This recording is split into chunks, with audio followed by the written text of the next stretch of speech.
안녕하세요. 사랑하는 성도님. 오늘은 12월 1일 초하루입니다. 주님의 은혜가 넘치는 복된 한 달이 되기를 축복합니다. 부활의 주님이 우리와 함께 하십니다. 우리와 함께 하시는 주님을 찬양합니다. 내 영혼이 주님을 찬양하며 기뻐합니다. 내 영혼이 주님을 찬양합니다. 기도하겠습니다. 빛을 창조하신 하나님, 날마다 주시는 새로운 아침은 위대하신 하나님의 선물입니다. 주님은 오늘도 세상 속에서 선을 이루어 가십니다. 기쁨으로 주님을 섬기고자 하는 마음을 일으켜 주소서. 이웃을 사랑하며 주님의 모든 창조물과 함께 평화롭게 살게 하소서. 오늘도 하나님의 아들 구세주 예수 그리스도께 온전히 헌신하게 하소서. 예수 그리스도의 이름으로 기도합니다. 아멘. 자, 오늘 말씀은 욥기 25장 1절부터 26장 14절까지입니다. 수하사람 빌닷이 대답하여 이르되 하나님은 주권과 위엄을 가지셨고 높은 곳에서 화평을 베푸시느니라. 그의 군대를 어찌 계수할 수 있으랴. 그가 비추는 광명을 받지 않은 자가 누구냐. 그런즉 하나님 앞에서 사람이 어찌 의롭다 하며 여자에게서 난 자가 어찌 깨끗하게 하랴. 보라, 깨끗하다 하랴. 보라, 그의 눈에는 달이라도 빛을 발하지 못하고 별도 빛나지 못하거늘. 하물며 구더기 같은 사람, 벌레 같은 인생이랴. 26장 1절. 욥이 대답하여 이르되 내가 힘 없는 자를 참 잘도 도와주는구나. 기력 없는 팔을 참 잘도 구원하여 주는구나. 지혜 없는 자를 참 잘도 가르치는구나. 큰 지식을 참 잘도 자랑하는구나. 내가 누구를 향하여 말하느냐? 누구의 정신이 내게서 나왔느냐? 죽은 자의 영들이 물 밑에서 떨며 물에서 사는 것들도 그러하도다.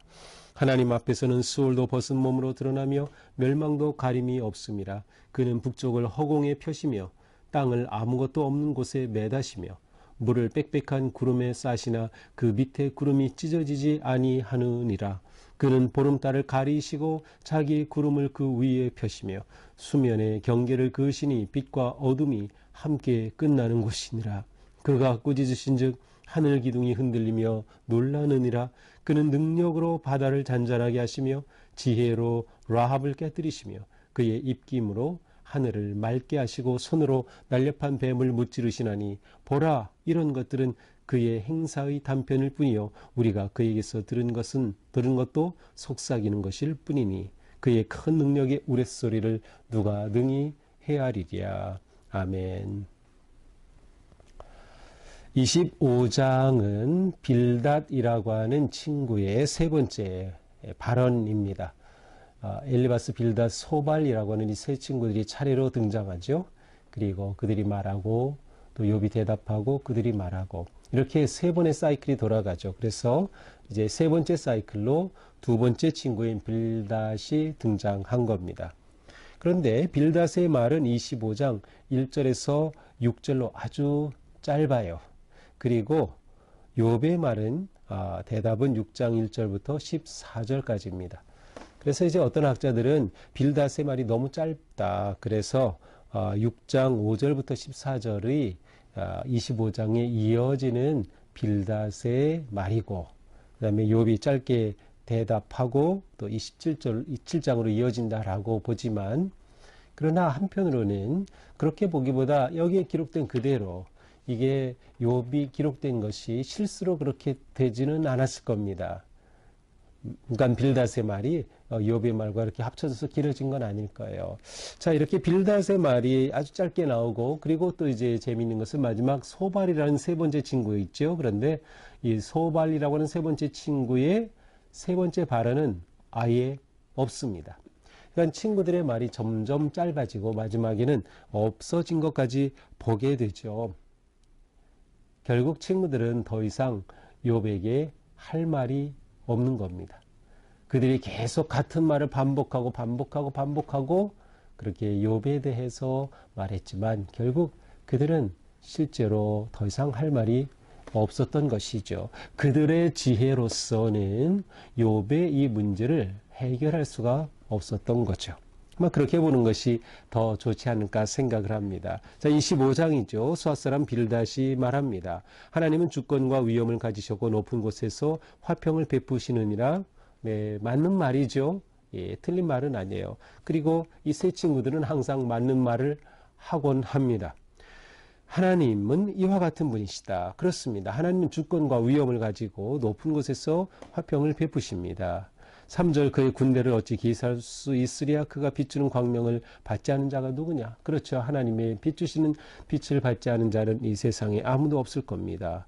4절 그런즉 하나님 앞에서 사람이 어찌 의롭다 하며 여자에게서 난 자가 어찌 깨끗하다 하랴. 이렇게 크신 하나님 앞에서 인간은 아무것도 아닌 거예요. 인간은 의롭다고 할 수 없어요. 인간은 바르다고 할 수 없어요. 하나님 앞에 깨끗하다고 할 수 없어요. 이 말도 맞아요. 그런데 이 빌닷의 말은 이것을 욥에게 개인적으로 적용하는 거예요. 욥 너 하나님 앞에서 어찌 의롭다 할 수 있겠어? 욥 너 어찌 깨끗하다고 할겠어? 이렇게 말하는 셈이죠. 그러니까 욥이 이러한 말들이 전혀 자신에게 도움이 안 되는 겁니다. 보라 그의 눈에는 달이라도 빛을 발하지 못하고 별도 빛나지 못하거든 하물며 구더기 같은 사람 벌레 같은 인생이랴. 이처럼 작은 인생인데 빌닷은 아주 인생을 너무나도 비참하게 표현해요. 구더기 같은 사람, 벌레 같은 인생이다. 실제로 인생의 한계, 인생의 미약함, 인생의 자금을 표현하는 것으로서는 맞는 말이죠. 실제로 우리가 잘 알듯이 그 이사야서에서도 지렁이 같은 요셉아 이렇게 야곱아 이렇게 하면서 지렁이라고 표현하기도 하죠. 보통 인간이 자신의 미약하고 작음을 표현할 때 이러한 표현들을 쓰곤 합니다. 하지만 과연 인간은 단지 구더기 같고 벌레 같은 인생일 뿐일까요?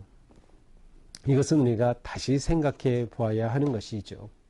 빌닷의 인간 이해가 이것으로만 끝난다고 하면 그것은 온전하지 못한 거라는 것을 우리는 보아야 돼요. 왜냐? 우리 인간은 너무나도 하나님 앞에 귀한 존재이기 때문이죠. 우리는 하나님의 형상을 지닌 소중한 존재다.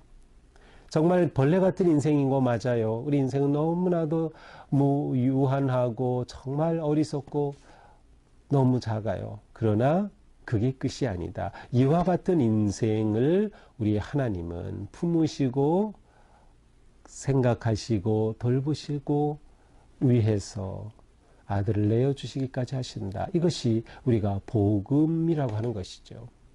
자, 여기 이렇게 이제 빌닷의 말이 끝나면서 이제 욥의 대답은 하나님에 관한 그의 생각을 표현하고 있어요. 자, 그러면 하나님은 어떤 분이실까? 자, 욥이 대답하죠. 내가 힘 없는 자를 참 잘도 도와주는구나. 기력 없는 발을 잘도 구원해 주는구나. 지혜 없는 자를 참 잘도 가르치는구나. 이거는 전부 풍자적으로 비꼬는 표현이죠. 이 빌닷이 잘 가르친다는 게 아니에요. 빌닷이 힘없는 욥에게 도와주고 그를 구원해 준다는 게 아니죠. 비꼬는 표현이에요. 잘도 하는구나.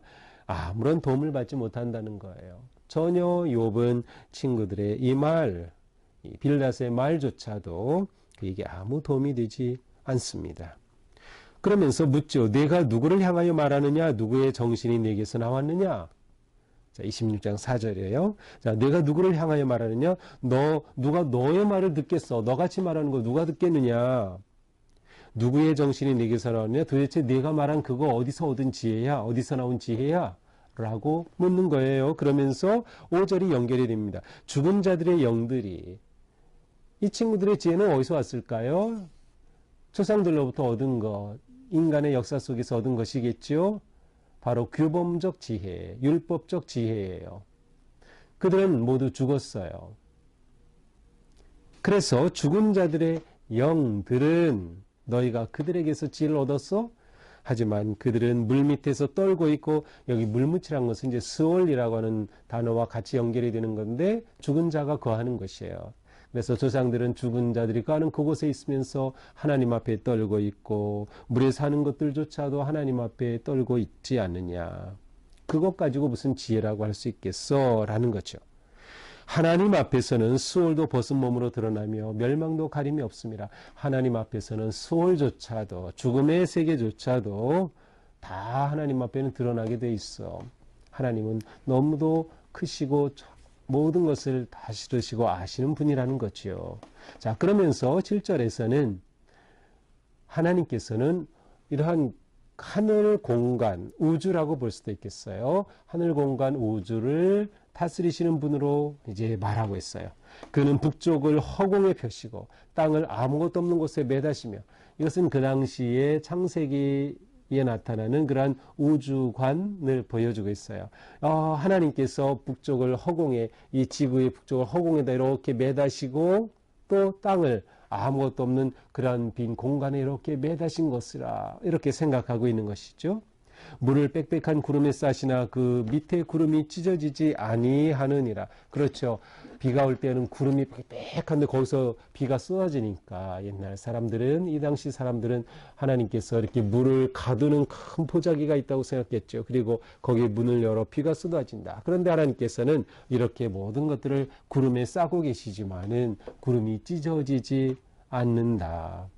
보름달을 가리시고, 그렇죠. 달이 있지만 그 달도 점점 기울어지고, 이러한 것들을 다 하나님이 하시는 것으로 보는 것. 보름달을 가리시고 자기 구름을 그 위에 펴시며 수면의 경계를 그으시니 빛과 어둠이 함께 끝나는 것이라. 하나님에 대해 어떻게 묘사할 수가 없어요. 빛과 어둠이 함께 끝나는 곳에 계신 하나님, 그곳을 다스리시는 하나님, 통치하시는 하나님, 그가 꾸짖으신 즉 하늘 기둥이 흔들리고 놀란다. 우주가 큰 기둥 위에 이렇게 있고 지구가 그 위에 이렇게 있는 것으로 이해를 했죠. 그래서 그 기둥을 하나님께서 흔들면 온 우주가 놀란다라고 말하고 있어요. 여기에 나오는 모습은 창조주 하나님, 그리고 하나님께서는 우주 만물을 다스리시고 주관하신다라고 하는 것을 분명하게 보여주고 있죠. 물론 이것은 지금의 우리의 눈으로 볼 때 과학적, 그리고 우주과학적인 눈으로 보면은 아주 동화 같은 그런 이해라고 할 수 있어요. 하늘에 매달려 있고 기둥이 있고 그 위에 땅이 있고 구름이 보자기가 있고, 하지만 이것은 그것이 과학적으로 옳으냐 그러냐가 아니라 하나님이 온 우주에 창조주이시면서 운행하시고 주관하신다고 하는 그 믿음의 표현인 것이죠. 자, 12절부터는 이제 바다로 초점이 모아집니다. 처음에는 스월, 죽음의 세계, 그 다음에 하늘, 공간, 우주 공간, 그리고 바다입니다. 12절 능력으로 바다를 잔잔하게 하시며 거니신다. 잔잔하게 한다는, 거니신다는 그런 의미도 가지고 있습니다. 바다를 거니시고 잔잔하게 하시며 지혜로 라합을 깨뜨린, 라합은 어떤 폭풍과 같은 것을 의미하는 단어라고 보는데, 이러한 폭풍과 비가 쏟아지고 바다에 물이 출렁이고 하는 모든 것들을 다스리시는, 그래서 그것을 깨뜨리신다라고 표현하고 있어요. 그의 입김으로 하늘을 맑게 하시고 손으로 날렵한 뱀을 무찌르시니, 그의 입김으로 하늘을 맑게 하시고 구름이 꼈다가도 맑아지는 이 모든 현상들, 그의 손으로 날렵한 뱀을 무찌르시니, 보라, 이런 것들은 그의 행사의 단편일 뿐이요. 이 엄청난 것인데 이것은 하나님께는 아주 단편적인 것에 불과하다. 하나님은 우리가 상상할 수 있는 것보다 너무도 크신 분, 우리가 그에게서 들은 것도 속삭이는 것일 뿐이니, 우리가 주님에게서, 하나님에게서 무엇을 들었다고 할 때 그것은 아주 속삭이는 하나님의 그 엄청난 말씀의 일부분 작은 속삭임에 불과하다. 그의 큰 능력의 우레소리를 누가 능히 헤아리랴? 우리가 헤아릴 수 없는 하나님, 측량할 수 없는 하나님, 우리의 생각 안에 가두어둘 수 없는 하나님이다. 이것이 욥의 고백입니다. 자, 오늘 말씀을 이렇게 쭉 보면서 맨 마지막 구절, 누가 우레소리를 능히 헤아리랴. 그렇습니다. 우리는 하나님을 헤아릴 수 없어요. 헤아릴 수 없는 하나님. 자, 우리의 믿음은 바로 하나님이 누구이신가 아주 중요한 포인트입니다. 하나님은 누구신가? 하나님은 누구이십니까? 역사를 주관하시는 하나님이에요. 인간의 모든 역사를 주관하신 하나님, 또한 이 우주 만물을 창조하시고 운행하시고 다스리시는 하나님이셔요. 그래서 우리에게는 하나님은 창조주이십니다. 우주를 다스리십니다. 인간도 지으셨습니다. 인간의 역사의 주인이십니다. 하나님이 역사를 시작하시고 역사를 마무리하시는 하나님이시라고 하는 것이죠. 이 하나님은 우리에게는 너무나도 크시고 무한하신 하나님이에요. 그래서 측량할 수 없는 하나님이시죠. 이 하나님을 우리의 생각 안에 가두어 둘 수 없는 거죠. 이 하나님을 우리의 어떠한 철학이나 우리의 생각이나 율법 안에 가두어 둘 수 없어요. 이 욥의 친구들은 하나님을 그들이 가지고 있는 그러한 그들의 틀 안에, 그들의 규범적 지혜, 율법적 지혜 안에 가두려고 했지만 욥은 하나님이 무한히 크신 분이심을 드러내고 있습니다. 인간의 모든 이해를 초월하여 계시는 하나님이시다. 우리가 이러한 하나님의 초월하심과 크심을 이해하고 어쩌면 이해하는 것도 불가능하겠죠. 그러한 하나님을 그저 마음으로 믿고 신뢰할 때 우리의 삶은 그 하나님 안에 있는 그러한 삶이라고 하는 것을 이해하게 됩니다. 자, 이 지점에서 우리가 봐야 될 게 뭐예요? 인생은 정말 빌다시 말한 것처럼 구더기 같고 벌레 같은 인생인가? 아니에요. 우리 인생은 너무도 귀하고 아름다운 인생이에요. 하나님이 우리를 아시고 우리에게 찾아오시고 우리를 품으시는 하나님이시죠. 우리에게 하나님의 형상을 따라 우리를 지으신 하나님, 우리를 사랑하신다. 그래서 이렇게 무한하고 크신 하나님이 작고 미약한 우리를 권고하시고 아시고 사랑하여 주신다라고 하는 이 점을 우리는 분명히 기억해야 해요. 자, 그래서 똑같은 그러한 이해 같지만 시편 8편에 보니까 이러한 표현들이 나와요. 사람이 무엇이기에 주께서 그를 생각하시며, 정말 벌레 같은 인생인데 무엇이기에 주께서 그를 생각하시며 인자가 무엇이기에 주께서 그를 돌보시나이까. 그를 하나님보다 조금 못하게 하시고 영화와 존귀로 관을 씌우셨나이다. 주의 손으로 만드신 것을 다스리게 하시고 만물을 그의 발 아래 두셨으니 곧 모든 소와 양 짐승 공중의 새 물고기 바다에 다니는 것이니이다. 여호와여 우리 주여 주의 이름이 온 땅에 어찌 그리 아름다운지요. 자, 이것이 진정한 믿음의 고백이 아닐까요? 바로 다윗의 고백입니다.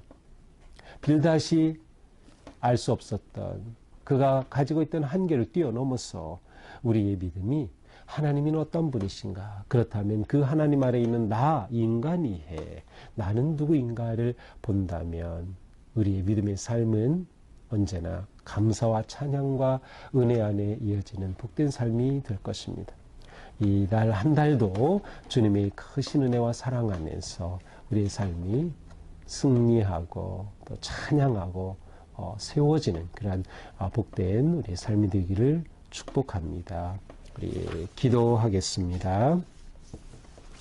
주님, 우리에게 주신 말씀 감사합니다. 하나님은 우리가 이해할 수 없고 측량할 수 없는 너무도 크신 분, 깊으신 분, 놀라우신 분입니다. 그러나 우리가 하나님을 이해할 수 없다고 때로는 불평하고 때로는 낙담하기도 합니다.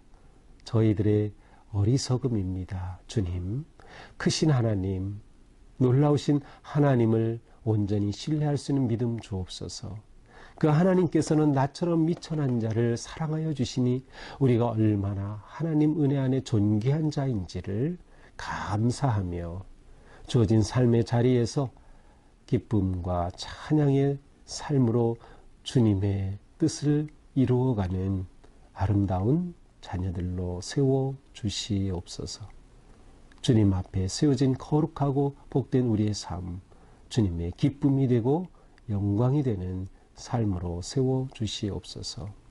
예수님 이름으로 기도합니다. 아멘. 네, 오늘도 주님의 은혜 안에서 우리 삶이 건강하고 또 행복하고 주님을 찬양하는 복된 삶 되기를 축복합니다. 승리하는 한 달 되시기를 바랍니다. 사랑합니다.